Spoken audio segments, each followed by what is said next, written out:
Bonjour, je m'appelle Ava Cahen, je suis l'auteur de Game of Thrones Décodé, paru aux éditions du Rocher, et je signe également un dossier spécial dans le numéro de GQ qui paraîtra en mars. Je suis là pour vous présenter les principaux enjeux de la saison 7 de Game of Thrones pour qu'on se remette bien dans le bain avant la saison 8.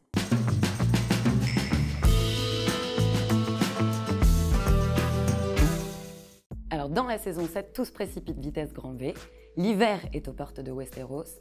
La première chose qu'il faut savoir, c'est que Jon Snow, roi du Nord, et Daenerys Targaryen, reine des cités libres, vont s'unir. Ensemble, ils vont essayer de combattre les marcheurs blancs, grands méchants de la série, créatures maléfiques guidées par l'innommable roi de la nuit. C'est la première fois de la série que les principaux protagonistes sont tous réunis à l'écran. Ça prend la forme lors d'une conférence extraordinaire. L'ordre du jour, c'est évidemment comment combattre les marcheurs blancs.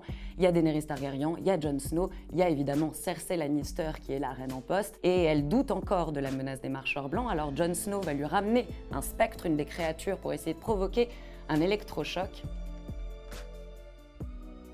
Cersei Lannister, donc, qui est la reine en poste et qui a accepté de recevoir tout le monde à cette petite réunion, fait mine d'accepter la trêve et de combattre auprès de Jon Snow et de Daenerys Targaryen, qui est son ennemi juré.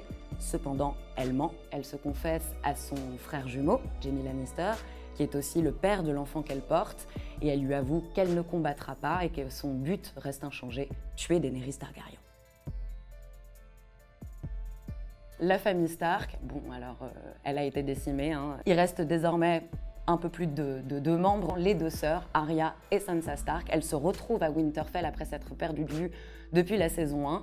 Et ensemble, elles vont venger leur famille en tuant notamment Lord Baelish, qui était un conspirateur né et qui a fait beaucoup de mal à la famille Stark et à Sansa Stark en particulier. Le mur est franchi par les marcheurs blancs et le roi de la nuit a un dragon de glace, une arme redoutable.